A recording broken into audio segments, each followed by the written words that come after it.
a second. Okay. All right. So let's continue then. And don't worry, I'm getting there. I'm getting there. All right. So yeah, when it's like the grinding is only worthwhile when there's a lot of discovery and routing going on. Like if your game has no community or has no cross feedback system or whatever, then is world record in I don't know, whatever the fuck game really worthwhile. All right. So the red at the bottom means mistakes. The red splits are the most valuable. It's your tool to improve. You see the mistakes and you know immediately what to work on. The blue means the progress via the mistakes, and the gold means the achievement, but it's only due to the mistakes in the first place, so that's why it's, you know, how it is. I slanted it for implied speed. I cut the top left portion to imply a horizon in the distance. The gold is a destination, sure, but the journey is more fulfilling, thus the red and blue being larger, which rewards community effort. This is just a beta. I'm going to make it prettier way later on. I'm still working on it right now, so don't take this as like, ooh, it's the final one here. So, now, now time for the grand reveal. When I click this next button here, slide number 59. Gonna milk your salted tears. One more slide. So tell me, are you guys ready? All right, dude. I love this right now. I love this. Look at this. Look at these. All right. I'm done. All right. I'm not gonna lie. A friend of mine wanted me to meme you out hardcore and throw out John Cena as the slide, or as like the big thing. Do some big dank ass John Cena bait and switch, but I would be down to do that. But I was like, dude, that's kind of expected though. All right, whatever. We're gonna move on now. All right, so the thing is speedrun breakdown. Dump. Discover, route, grind, and achieve.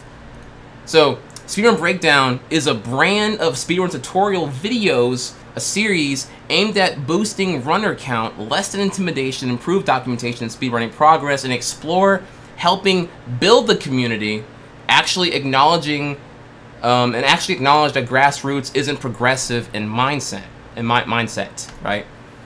These videos would be are borrowing observations from the best runs at GDQs, where commentary is king, not actually run quality, right? And you've seen this before, like for example, you've seen that you think about the best runs at GDQs. It's not the runs that actually got world record. I mean, sure, you can recall that Graph got world record in Halloween 64 at SGDQ 2013, but you've only heard of it. You didn't even watch the run, right? Because you don't even give a shit. No, the runs that that were the best at a GDQ were, for example, Cosmo's 80% run for Ocarina of Time, where he like went in depth in history over the progression of Ocarina of Time with its discoveries while playing the game. Like the commentaries what brought you in.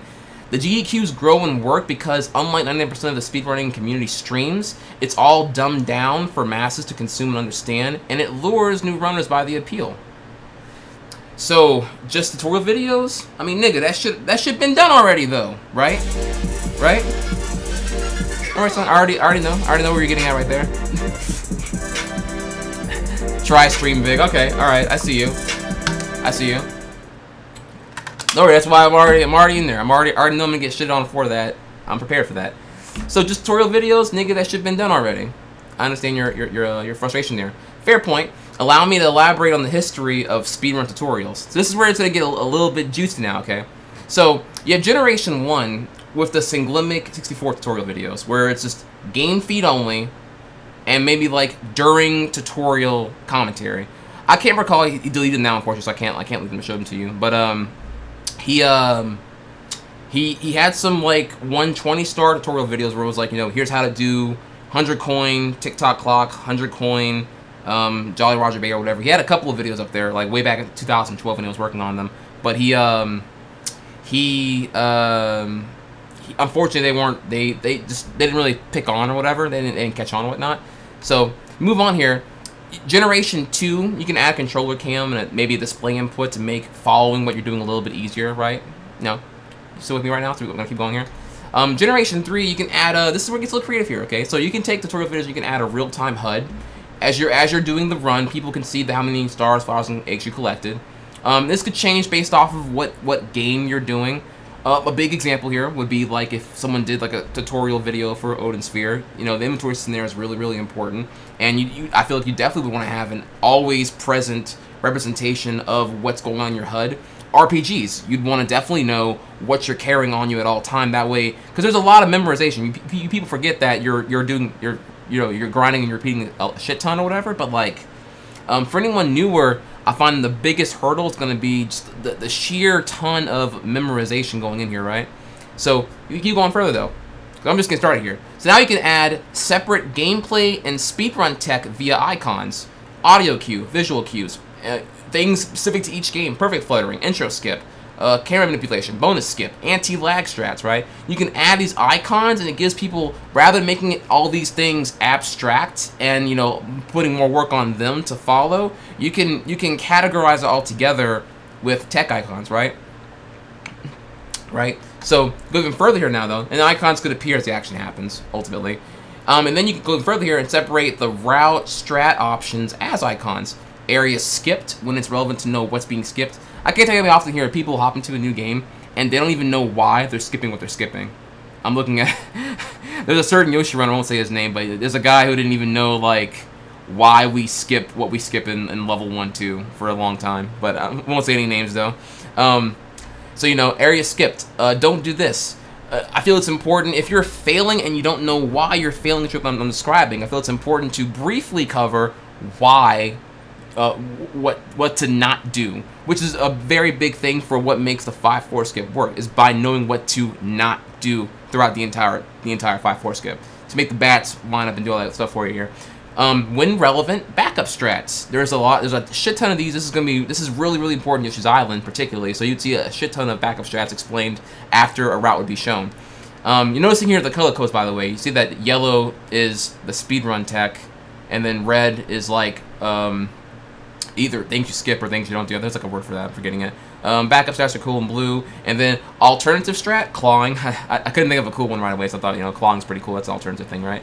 Alternative strategies, whenever there's not one blatantly, obviously better one, and then alternative route, when again there's also not one obvious better route to take. There's like 2 options here. You can do one A or B, whatever you prefer. Icons appear as the action happens, right? So now Gen 4. You take the icons I just brought up here, and they serve as chapters in your runs tutorials. So, where I saw before in the earlier slide, it was just, you know, I'm in level 1-1, I'm at the start, come at me, bro. Now, there's the perfect flutter icon at the bottom there, because it's about to come up next in the very next screen, if it was like in motion or whatever, right? Go even further here, Gen 5, this is where it gets really cool here. Gen 5, you add a timeline with cue of the tech icons moving in real time. So you would have like your A shuffle, and then you'd have your visual cue, and then the anti-lag strat or whatever. You know, you can have them moving in the timeline sequentially, and then it makes it really easy for a new person to follow what's going on, no matter how fucking chaotic it is, because you're gonna be pausing and explaining it all the time anyway, right? So that was where it gets really, really big. And then Gen 6, take it out of the ghetto, add functionable logistics and production value. So now you go really hard here. You have the game feed with like spec size I'm working on, controller cam with spec size I'm working on, your active HUD, your HUD area. You would show off the you know, you see here too now also enhanced it where it's on a per room basis. Main room, cave room, main room part 2, whatever, and it's gonna reinforce knowing the star count, flower count, and red coin count on a per room basis, which is what establishes safety numbers in regards to Yoshi Island specifically. But I mean, you can also apply it to other games too. Your tech icon line with all your icons as they come in, the actual order that it's happening here. You can see this is all. I didn't add the 1-1 game figure, but this is the actual order that shit happens. Speed tech wise in Yoshi's Island. The primary icon will be a little bit bigger than the smaller ones, and it's a little bit bigger.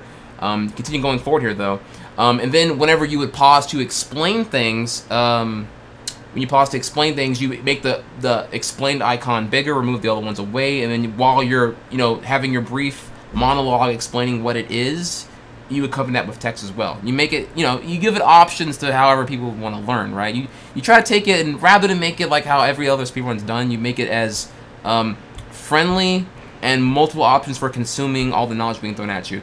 really, the idea here is like you have a bunch of options that way you're not overwhelming people with just a textbook of shit. Like, that's number one thing. I'm sure you've seen before at GDQs in the past where it's like someone's commentating on the run and there's like so much shit being thrown at you that you're like, I can't keep up, dude. You're being, you know, ZTRT when you do this double back wing airing flip and you do a full charge shot. Whenever you have like a 3 pixel deficit on the whatever, it's too much, right? And you're taken out of that ultimately. So, so the scene here is like the typical like scene I would have. Mind you, I understand it's incredibly ugly. It's not meant to be pretty yet. I did not make it pretty. I'll make it pretty. Don't worry. It's gonna look really, really good, no doubt. I'm just going over the logistics of it here now before I add pretty into it later on. Explained tech icon, perfect flutter, submarine, whatnot. You see that the HUD it would be all dynamic, just like how any stream I do has dynamic scenes to boost intimacy altogether. This would also have dynamic scenes going into it as well. So nothing would remain static. It would always be changing. So while here the HUD's there, the HUD would disappear during the monologue. You don't need to know that explicitly to make the best use of the screen real estate. This is to make it mobile viewing friendly in that regard. You know, you can't have like a pile of text if you're on like an iPhone 4 and your screen fucking sucks ass or whatever, right? You continue going here. Now, whenever I would explain something such as like the perfect fluttering or whatever, you would let's say I want to cut away from the current level and I want to briefly go to a level where it's more ideal to explain this in a more obvious, blunt manner. Okay, cool. Then I would use a picture-in-picture. You know, any idea is open. It's all there's no rule on how to teach. It's whatever you feel is most effective, right? So take the primary game feed, pause it, throw it to the side here, and then put the new one up on top. Keep the momentum going, keep people following. You know, you'll understand that a little bit better when I get to a little further when I'm explaining it here. But yeah, pause the game, go to your next one, keep going. Okay, so let's continue then. The goal isn't to make the most comprehensive tutorial. I think that'll be achieved regardless, but to make would-be currently not runners into runners. This is not to make runners convert to other games. This is meant to make people who don't run at all want to hop in, make it less intimidating. Which means not throwing a dictionary worth of shit at them at once. Swift, fast, high-paced, to-the-point tutorials. What is the goal of SRB? Ideally, when people fresh from a GDQ go to YouTube, which they'll do long before they go to ZSR or SRL, they encounter SRB videos and actually give it a shot. That's the one thing. I want to feel more invited than entertained, honestly. Exchanging information quicker across more communities would be a thing too. Would be really cool. Like, I feel like if a Wind Waker glitch hunter would watch Yoshi Island Speedrun Breakdown video that they wouldn't watch otherwise, that's really fucking sick. They may be even gonna come over and be like, yo, based off of what I've seen of your videos now, I have a better understanding of what's going on there. Here's a thing you should try out, I feel. Here's an idea, I feel, that you should try in Yoshi. Think about, the Chronic Keys just fucking laying the metaphorical dick on Banjo-Kazooie, just like finding all that glitch shit. If more of her happened to other games, how amazing would that be, right? So what's the spec for SRB videos? 10 minutes long at max to make fast-forward proof in modern YouTube meta. Action must be happening within 30 seconds. There's gonna be no like big, let me tell you all about Yoshi, blah blah blah. No, we are in and going, and we're explaining as we're going from the jump. So there's a strict process. For me, I'm gonna go for higher standards here of having your notes, your outline, scripting it beforehand, community review, revise and edit, and before I enter production. Like I have a complete long ass outline that I do before I do any of that. And this is all to ultimately have a minimal downtime, maximum paced, YOLO, fifth gear all the fucking way, dude. Like, really, really good. Alright, so what do you mean by community review though?